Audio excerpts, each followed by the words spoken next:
네, 강프로입니다. 자, 한미반도체 오늘 3.3% 정도 반등해서 끝났습니다. 전체적으로 반도체 종목군들의 움직임이 그렇게 좋은 움직임은 보이지 못하고 있습니다. 외국인들의 매도가 나오고 있고, 그리고 그 외국인들의 매도에 대한 부분이 시장을 압박하고도 있고, 그리고 이런 상황을 만든 원인이 됐었던 이란과 이스라엘에 대한 분쟁에 대한 문제, 그리고 슈퍼마이크로 컴퓨터가 실적에 대한 그 선제적인 발표를 안 하면서 약간 조금 시장의 불안감을 가중시킨 점, 여러 가지 문제들이 있습니다. 악재가 너무나 많았어요. 자, 그런데 그런 부분이 너무 부각돼 있었던 나머지 지금 주가, 즉 가격에는 상당 부분 반영이 되어 있다. 저는 거의 99% 반영이 되어 있다고 보고요. 그리고 이렇게 분위기가 좋지 않았을 때 순간적으로 분위기가 싹 바뀌었잖아요. 이랬을 때는요, 이런 기사들이 계속해서 쏟아집니다. 자, 실제 내용을 보면 그래요. 슈퍼마이크로 컴퓨터 주가 23.1% 폭락. 이게 지난 금요일 날 나왔었던 이야기고요. 여기 동업, 엔비디아 10% 하락.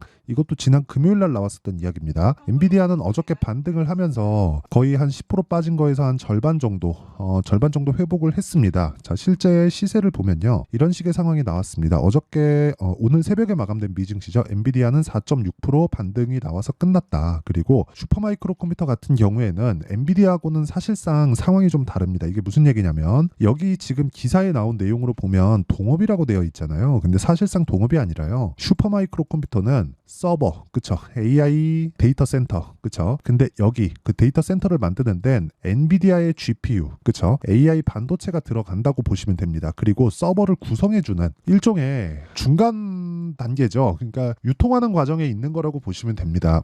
현지에서 나와서 그 이동하는 단계에서 설비를 맡아서 하고 있다. 그런 쪽이 슈퍼마이크로 컴퓨터라고 보면 되고요. 시가총액에 대한 비교는 굳이 하지 않겠습니다. 근데 여기 서버를 만드는 게 델 컴퓨터는 아마 들어보셨을 텐데, 델하고 슈퍼마이크로 컴퓨터가 양대 산맥입니다. 근데 올해 들어서 슈퍼마이크로 컴퓨터가 한 4배 정도 상승을 했어요. 올해 들어서. 아직까지 4월이 다 지나가지도 않았죠. 그쵸? 한 분기가 지나간 그런 상황인데 이 4배 정도 상승을 했습니다. 근데 실적 대비해서 주가는 많이 올라간 것이 맞죠. 무슨 얘기냐면, 주가가 올라간 만큼 실적이 좋아지지는 않았을 겁니다. 그래서 나온 불안감입니다. 자, 그러니까 상대적으로 많이 오른 것에 대한 부분을 지금 되돌리는 과정에서 하드랜딩을 하고 있는 그런 상황이다. 그리고 엔비디아의 실적에 대한 부분도 지금 굉장히 많은 불안감을 가지고 있는데, 이미 주가가 빠졌고, 그리고 실적에 대한 기대치가 많이 꺾여 있는 그런 상황이기 때문에 더 이상 실적에 대한 불안감이나, 그리고 여기 나와 있는 23% 폭락했다, 엔비디아랑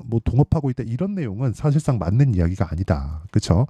자, 그런데 여기서 한 가지를 더 보셔야 될 게 있습니다. 엔비디아는 비메모리 반도체고요.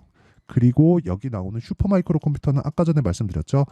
데이터 센터를 주로 맡아서 하고 있습니다. 그러면 슈퍼마이크로 컴퓨터에서는 엔비디아에서 GPU를 받고요. 그리고 엔비디아는 HBM, 즉 메모리 반도체를 삼성과 하이닉스에서 받죠. 물론 지금은 하이닉스의 비중이 월등히 높은 그런 상황이지만 삼성전자에 대한 비중도 높아질 수밖에 없죠. 자, 무슨 얘기냐면, 슈퍼마이크로 컴퓨터는, 그쵸, 엔비디아에 대한 이익률보다 낮을 수밖에 없다. 즉 마진율이 높을 수가 없습니다. 그리고 무엇보다도 슈퍼마이크로 컴퓨터는 지금 비상이에요. 왜 그런 줄 아십니까?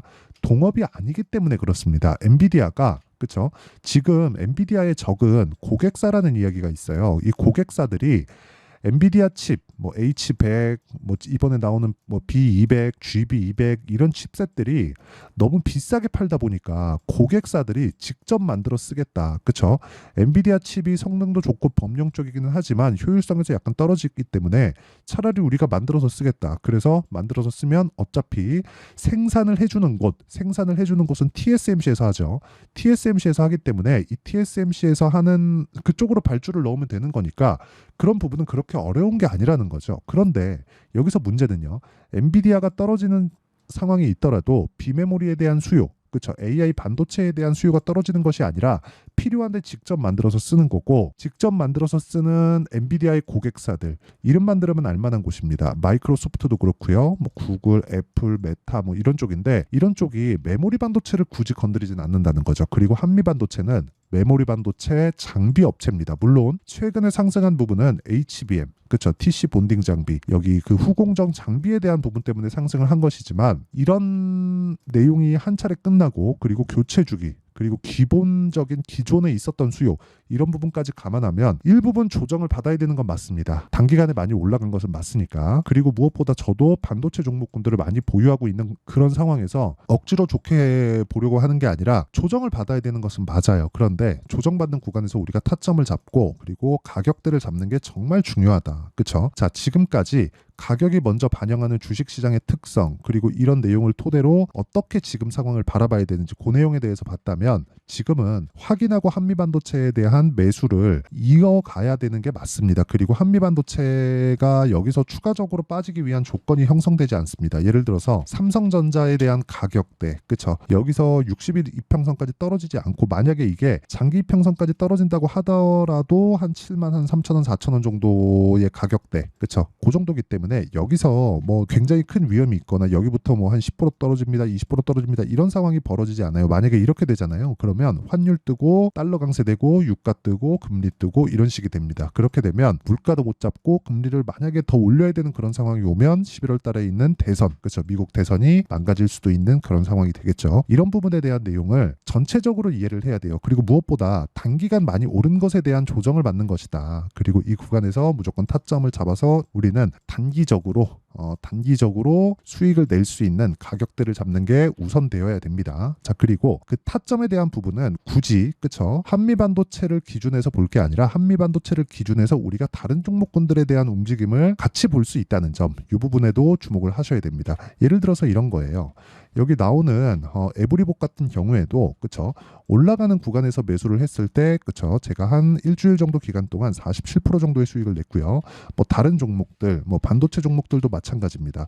자, 내용 보시면 올라가는 과정에서 계속해서 수익이 나는 그런 구간을 만들어가고 있죠. 그리고 이런 부분을 아까 전에 말씀드렸던 제가 여기 소통방에서 공유하고 있고요. 오늘 같은 경우에도 마찬가지입니다. 4월 23일 시장가 매수 VT 8시 45분 이런 식으로 장 시작 전에 공유를 하는데 자, 내용 한번 보시면 VT 자, 내용 보시면 계속해서 올라가는 구간에서 매수를 잡고 오늘도 6% 정도의 상승을 만들어냈다. 반도체가 좋지 않은 상황에서도 그쵸? 시장이 가격 부담이 없는 가격대까지 내려왔기 때문에 더 이상 뭐 시장 관련된 위험이나 뭐 문제가 발생하거나 그런 점이 없습니다. 그래서 전체적인 타점에 대한 부분은 모두 동일하기 때문에 반도체에 대한 타점을 찾아가면서 우리가 다른 종목에 대한 타점도 찾았을 때 수익을 극대화시킬 수 있는 상황을 만들 수 있다는 거고 이런 부분에서는 내가 공부를 해야겠지만 당연히 단기적으로 단타 쳐야 됩니다. 이런 게 아니라 내가 꾸준히 매매할 수 있는 타점에 대한 공부를 해 나가자. 그리고 그런 부분을 제가 여기 강프로의 10억 만들기 프로젝트에서 진행하고 있으니까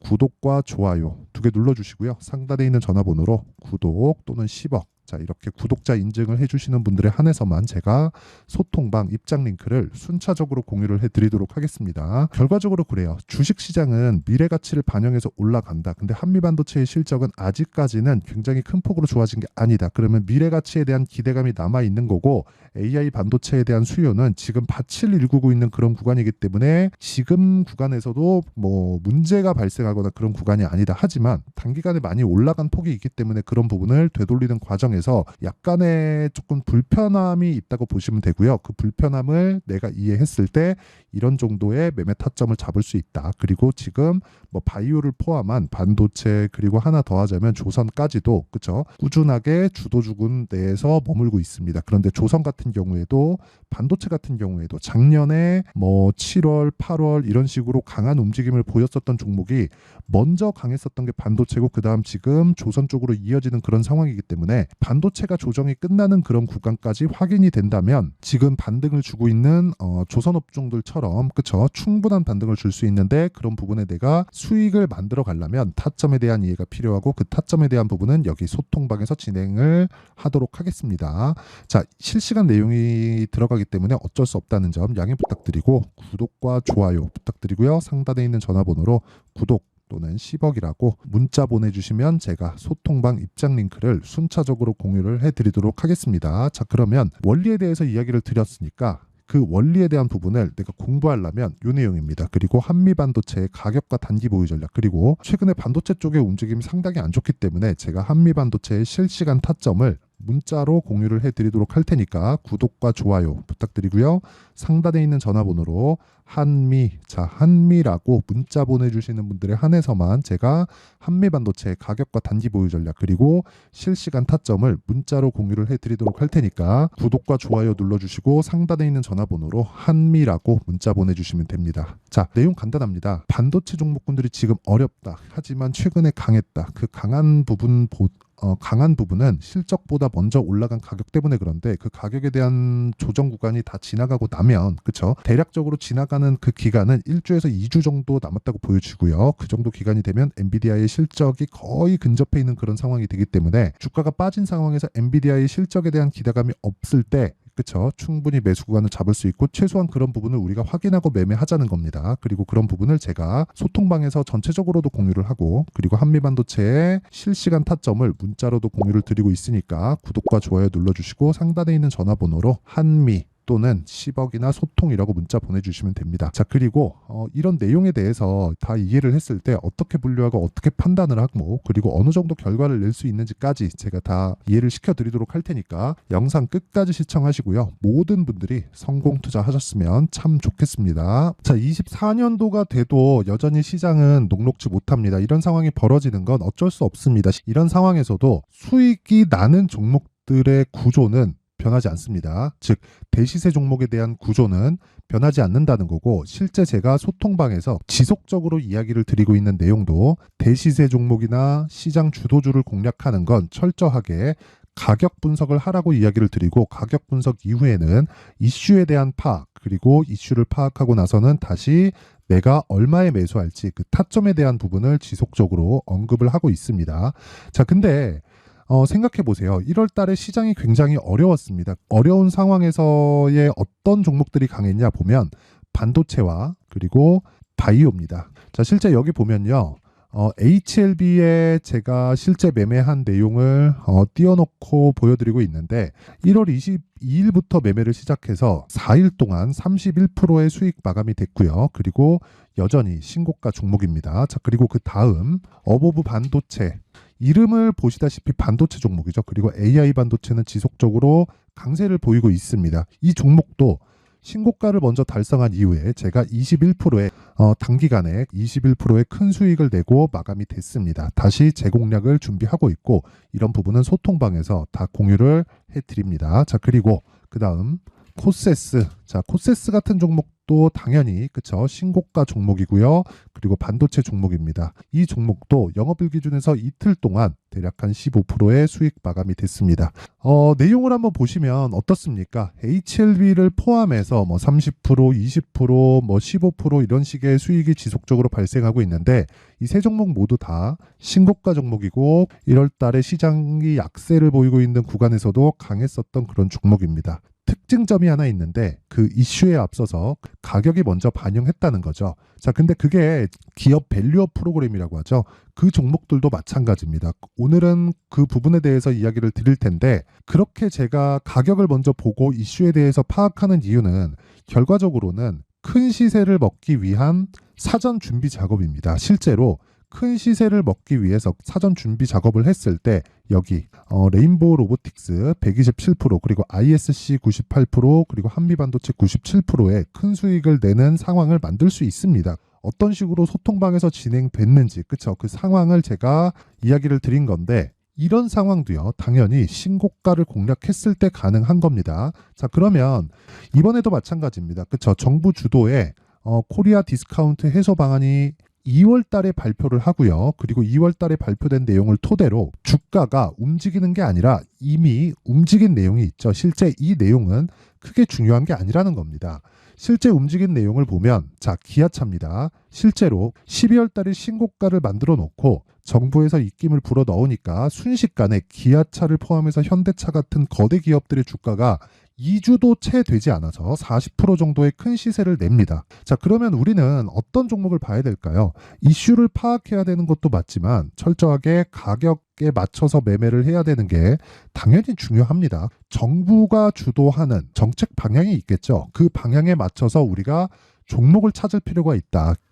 자, 그러면 답이 나왔습니다. 정부가 주도하는 방향에 맞춰서 제2의 기아차를 찾는 게 지금은 중요하다. 근데 정부 정책의 방향에 맞게 가자. 그랬을 때 앞서서 제가 보여드렸었던 내용인 여기 레인보우 로보틱스 127% 그리고 ISC 98% 그리고 한미반도체 97%와 같은 수익을 낼 수 있습니다. 물론 시간에 대한 부분은 최소 2주의 시간이 필요하고요. 그리고 최장 3개월 안에 끝내야 됩니다. 자, 기아차의 시세를 보셨던 것과 같이 2월 달에 정부 정책의 방향이 결정되고요. 바로 3월 달이면 시행입니다. 자, 그러면 우리는 거기에 맞춰서 당연히 종목을 찾아야 되고 제가 제2의 기아차를 찾아놨습니다. 제가 아까 전에 소통방에서 이야기를 드렸었던 내용 다 공개를 해드렸는데 그 내용처럼 종목만 받고 싶다 하시는 분들은요. 상단에 있는 제 전화번호로 대시세, 자, 대시세라고 문자를 보내주시면 정부 정책의 방향에 맞는 종목을 모든 분들에게 무료로 공개를 해드리도록 하겠습니다. 자, 제가 원하는 건 채널 성장이 목적입니다. 자, 그래서 구독과 좋아요 꼭 좀 부탁드리고요. 모든 분들이 정부 정책에 맞는 방향으로 매매를 이어가서 큰 수익 보셨으면 좋겠습니다.